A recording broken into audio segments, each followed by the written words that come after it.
心も体も満腹になる美味しい料理を作りましょう。先生、今週は何を作りましょう？はい、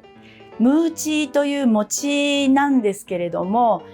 沖縄に伝わる伝統のお菓子で、月桃という葉っぱでくるんで蒸したものになります。